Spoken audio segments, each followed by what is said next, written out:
energy resources and infrastructure.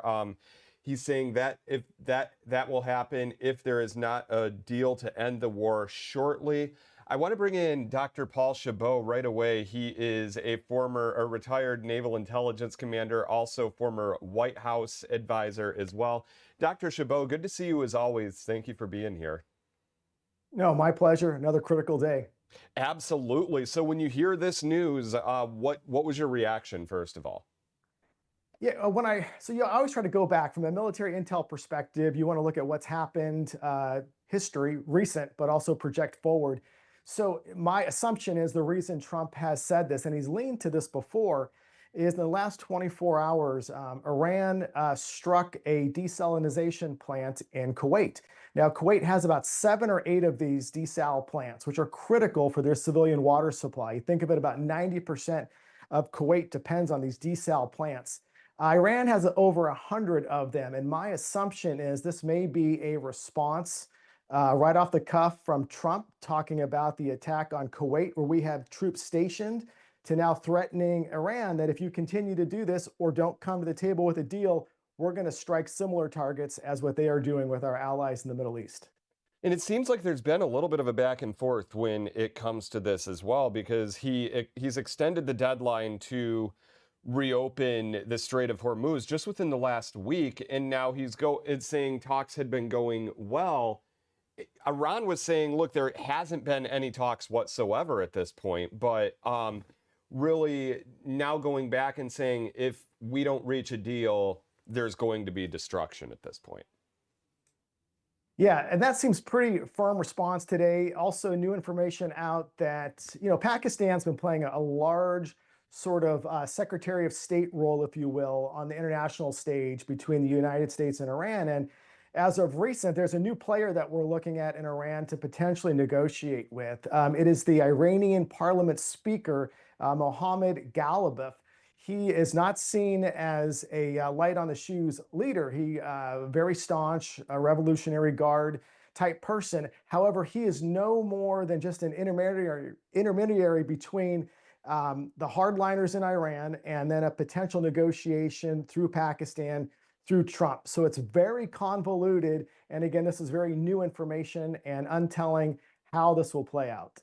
And we've talked about this before, Dr. Chabot, but really just kind of bears repeating as far as the importance of the Strait of Hormuz, just when it comes to the world's oil supply.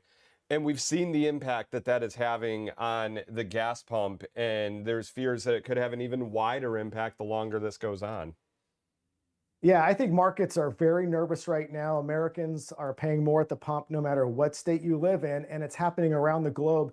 As we've discussed before, when you look at the oil market, even though America is largely energy independent from an oil perspective, we still all trade on the international markets. So whatever happens any corner of the globe impacts oil prices here at home as well. Strait of Hormuz is largely shut down with the exception of some that Iran is letting through those places. We're worried about mining. It's only about a 21-mile area that is very susceptible to mines and damage. And on top of the oil, about 20% travels through the Strait of Hormuz. We've also got to look at the broader impact here to shipping globally. The insurance rates that major shipping companies are dealing with is becoming an unprofitable margin where those costs are going to be trickled down to consumers across the globe. And so these are the economic impacts. So we're certainly looking at war, very strategic operations by the United States and Israel, but now we're getting into almost an economic war. And Iran knows this. Every day that they play this out, they see as a day of victory for themselves. And a lot of times it's the economy that really plays a huge role in these types of conflicts, isn't it? It is. Public perception absolutely is going to play into this. From a political perspective, the midterms are upon us. All political parties are looking at this item as well. It is always pocketbook issues. And so this will be a front and center item. And it's why the Trump administration has talked about putting out petroleum reserves that we have here, looking at other measures to help bring down costs. But as we spoke about earlier, it's not just the fuel now that we have to worry about. It is all commodities going forward. And I should point out too, I mentioned earlier about the talks that Iran denies having. They deny negotiating directly with the U.S. And President Trump is sending thousands more troops to the Middle East. Do you think at this point that we could end up seeing troops on the ground? Yeah, it's possible. And when you look at it from a military perspective, you always have these COAs, courses of action, if you will. You're not just going to have one, you're going to have two, three, maybe four. And so one of those is providing your commander in chief with options. And so the adversary should never know what our absolute final intent will be, but should look at the chess pieces that we're putting forward. Last we spoke, we had two different Marine expeditionary units steaming towards the Middle East. One has arrived, one will arrive here shortly. They're looking at potentially an island called Kharg Island, which is where 90% of the Iranian oil gets moved from, or potentially securing the northern area of the Strait of Hormuz to protect shipping. Either way, it's an extremely dangerous situation because American boots would be on the ground.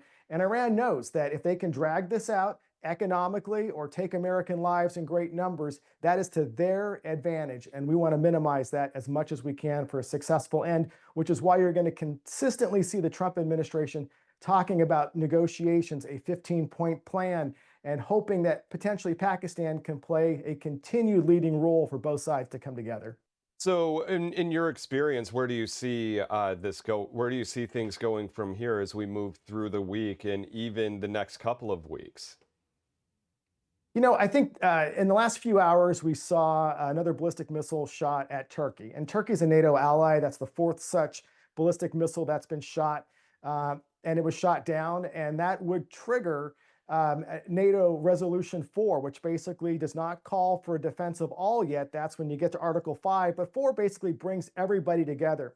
One hypothetical here is that if Iran continues to target NATO allies like Turkey, that may bring in the broader European allies, our NATO partners, for discussion as well. So it's no longer just the United States going through Pakistan to Iran. It's now the Europeans, which are very concerned, and they should be, because Iran fired at Diego Garcia joint base, allied forces of Britain and the United States in the Indian Ocean. That ballistic missile was the first time we've seen that sort of a distance reach. And that should put a wake-up call to Europe, because those missiles, if they have more of them, and they likely do, could hit Great Britain, could hit France, could hit Italy, a lot of our NATO partners. So what I potentially see here happening is more of our NATO allies looking at this threat and wanting to get in on these negotiations before things get much worse. Retired Naval Intelligence Commander Dr. Paul Chabot, we always appreciate your perspective on this. It's such a complicated issue, but you really make it easy for us to understand. Thank you for joining us today. My pleasure. Take care. Thank you. Of course.